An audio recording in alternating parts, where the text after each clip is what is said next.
So, hello everyone, welcome to our online learning platform SP lesson competitive exam. So बच्चों, हमारी series चल रही है सक्सेस बूस्टर सीरीज, जिसमें हम कंप्लीट कोर्स ऑफ फिजिक्स की बात करने वाले हैं। और आज का जो हमारा टॉपिक है बच्चों, वो है ऑप्टिक्स चैप्टर ट्रिक, जो कि नीट जेई के साथ साथ बिट सेट्स, बोर्ड एग्जाम्स और school level, college level physics के लिए भी यूज़फुल है। तो अगर आप इस चैनल पर नए हैं तो प्लीज़ लाइक, सब्सक्राइब और शेयर कीजिए। सो इसको स्टार्ट करते हैं। तो कुछ इंटरेस्टिंग टॉपिक है बच्चों, या कुछ इंटरेस्टिंग थिंग्स हैं जो हम बात करने वाले हैं। जैसा फर्स्ट, जैसे कोई भी बच्चों एक थिक सिंपल मिरर हो, मैं बात कर रहा हूँ बच्चों थिक सिंपल मिरर की। लेकिन मिरर कैसा होना चाहिए? थिक सिंपल, या आप उसको प्लेन मिरर भी बोल सकते हो, थिक प्लेन मिरर हो। ओके, तो थिक प्लेन मिरर में क्या होगा बच्चों, बहुत सारी इमेजेस बनती हैं, मैनी इमेजेस। ओके, उसमें से अगर तुम्हारे को पूछे कि सबसे ब्राइटेस्ट इमेज कौन सा होगा, तो वो होगा second image. Second image is brightest. पहला इंटरेस्टिंग टॉपिक तो ये है। अच्छा देखो बच्चों, ये कैसे होता है ये भी आप देख सकते हो। ये कई बार आया हुआ है बच्चों ये कंपटीशन में, इसलिए आपको बता रहा हूँ। जैसे ये कोई थिक प्लेन मिरर है, जनरली अपन थिकनेस इसकी नेग्लिजिबल रखते हैं, और ये इसके ऊपर एक इंसिडेंट लाइट है बच्चों। ओके, ये हो गई इंसिडेंट लाइट। तो ये कुछ इस तरह से होगा। ओके, तो इसके वजह से जो सेकंड इमेज बन रही है बच्चों, वो कुछ इस तरह से है।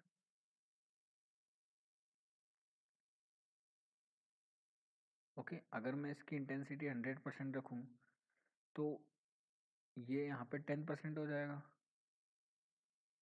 ओके, 10% यहाँ लूज हुआ, 10% यहाँ लूज हुआ, इसका मतलब ये यहाँ पे कितना आ जाएगा, अप्रोक्सीमेटली 80% आता है। ये कोई लॉजिक नहीं है, जनरली आप ये एक्चुअली कैलकुलेटेड है। तो सबसे ज़्यादा यहाँ पे जो इमेज आती है ब्राइटेस्ट, वो कौन सी होती है? सेकंड इमेज होती है। ओके, फिर आता है बच्चों एक चीज़ और आती है। The second thing is that कि कोई भी बच्चों अगर मिरर है, जैसे ये कोई भी मिरर ले लो आप, ये एक प्लेन मिरर है। ओके, ये बेंट है अभी।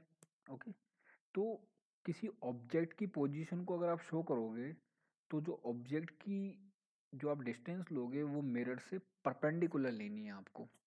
इट मीन्स अगर मैं यहाँ से ये ऑब्जेक्ट है, ओके, और ये इसकी इमेज है। ओके, तो ये जो डिस्टेंस होगी, ये परपेंडिकुलर डिस्टेंस लेनी है हमेशा आपको।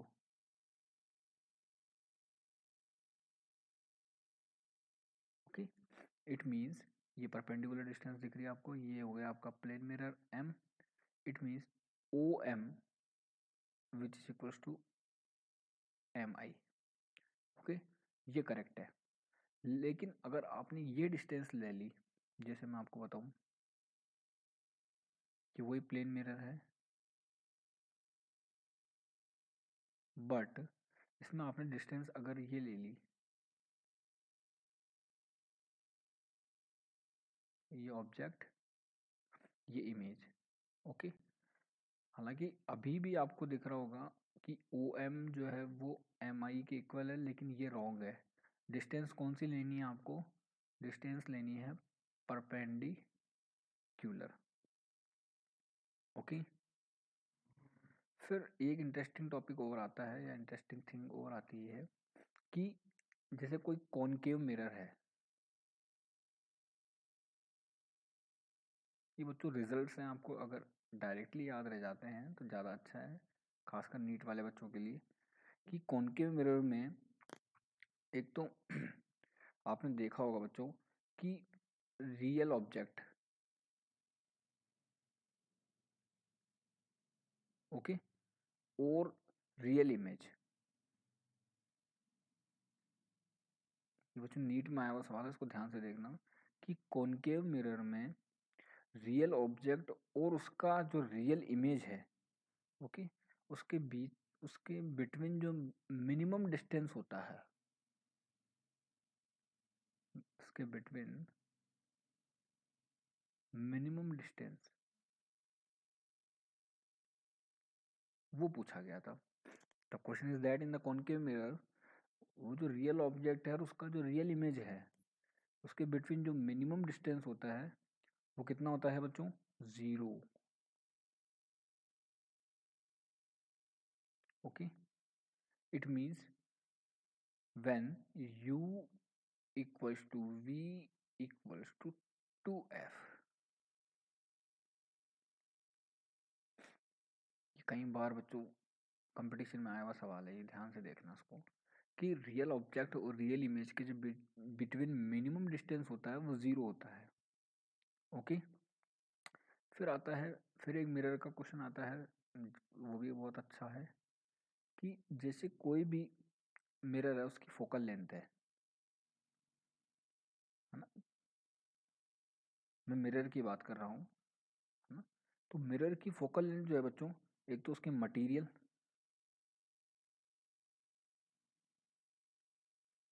एंड उसके जो इन्वायरमेंट है चारों ओर का, मतलब आउटर सराउंडिंग इन्वायरमेंट,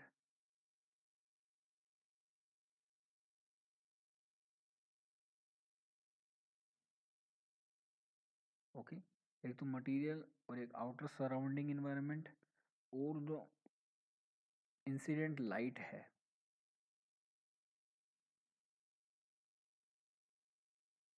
उसकी वेवलेंथ मींस लैम्डा पर डिपेंड नहीं करती है। ये चीज़ आपको ध्यान रखनी है कि कोई भी मिरर हो उसकी फोकल लेंथ जो है वो मटेरियल पे, आउटर सराउंडिंग इन्वायरमेंट पे और इंसिडेंट लाइट की जो वेवलेंथ है उस पर डिपेंड नहीं करती। ओके, एक और बच्चों एम्स में एक AR पैटर्न में एक सवाल आया था, एंड ये आपको थोड़ा दिमाग में भी रखना है कि जैसे आपने मीडियम चेंज कर दिया,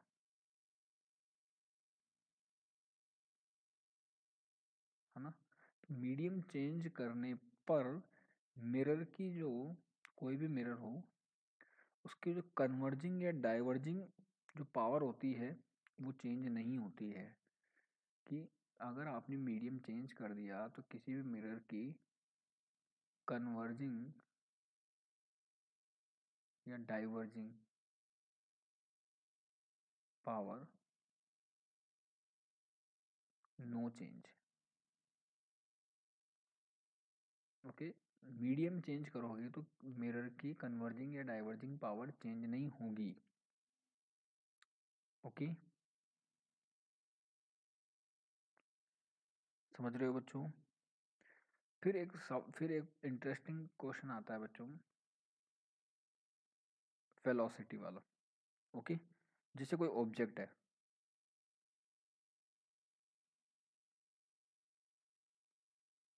ओके, ये ऑब्जेक्ट जो है बच्चों किसी भी स्फेरिकल मिरर की एक्सिस के अकॉर्ड, एक्सिस के अलोंग जा रहा है। कोई भी स्फेरिकल मिरर हो सकता है, कॉनकेव, कॉन्वेक्स, कुछ भी हो, वो आप साइन चेंज कर सकते हो, कंसेप्ट वही रहेगा कि एक ऑब्जेक्ट है बच्चों, वो कोई भी स्फेरिकल मिरर हो उसकी एक्सिस के अलोंग, है ना, मतलब मिरर की तरफ ही जा रहा है, मतलब टुवर्ड्स द मिरर, है ना, कि कौन सी वेलोसिटी से बच्चों? v ऑब्जेक्ट से, ये मिरर की टुवर्ड्स द मिरर, मिरर की तरफ ही जा रहा है, ये टुवर्ड्स द मिरर। अब वो मिरर कोई सा भी हो सकता है, स्फेरिकल मिरर।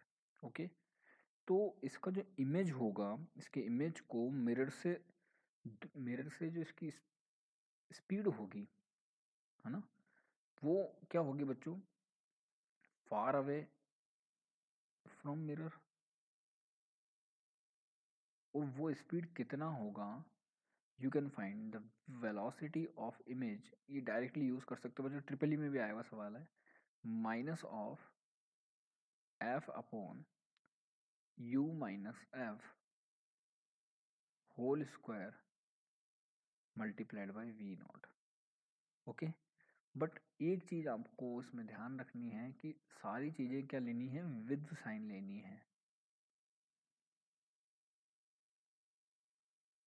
सारी चीज़ें कैसे लेनी है बच्चों, विद साइन लेनी है। तो आपने देखा इस फॉर्मूले में बच्चों ट्रिपल में भी कई बार सवाल आए हुए हैं, आई थिंक 2008-9 में भी आया हुआ है, आप देख सकते हो। एक और इंटरेस्टिंग थिंग आती है बच्चों, वो भी बता देते हैं, दैट कि कोई अगर होलो प्रिज्म हो, ये बच्चों मेंस में आया हुआ सवाल है, ध्यान से देखना, कि कोई भी होलो प्रिज्म हो, है ना, तो होलो प्रिज्म के लिए ए जो है prism angle which is not equals to zero but del equals to zero. याद रखना है बच्चों आपको, ये जनरली एनसीईआरटी में नहीं है, बट ये पूछा हुआ है कि कोई भी होलो प्रिज्म है ना, A is not equals to zero but del equals to zero. अब डेल इक्वल्स टू जीरो का क्या मतलब है बच्चों, यहाँ पे देखो, कोई भी एक होलो प्रिज्म बनाओ,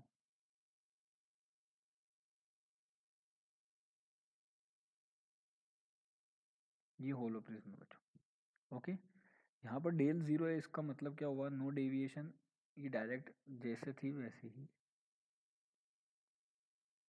चला जाएगा, इसका मतलब हुआ डेल इक्वल्स टू जीरो। तो होलो प्रिज्म में एक चीज आपको नोट रखनी है कि A is not equals to zero but del equals to zero, okay. और सबसे ज़्यादा जो बच्चों जेई में सबसे ज़्यादा और नीट में सबसे ज़्यादा पूछा जाने वाला सवाल है, वो है किसी भी प्रिज्म का आपको एक पार्ट दे देगा, जैसे यूं है,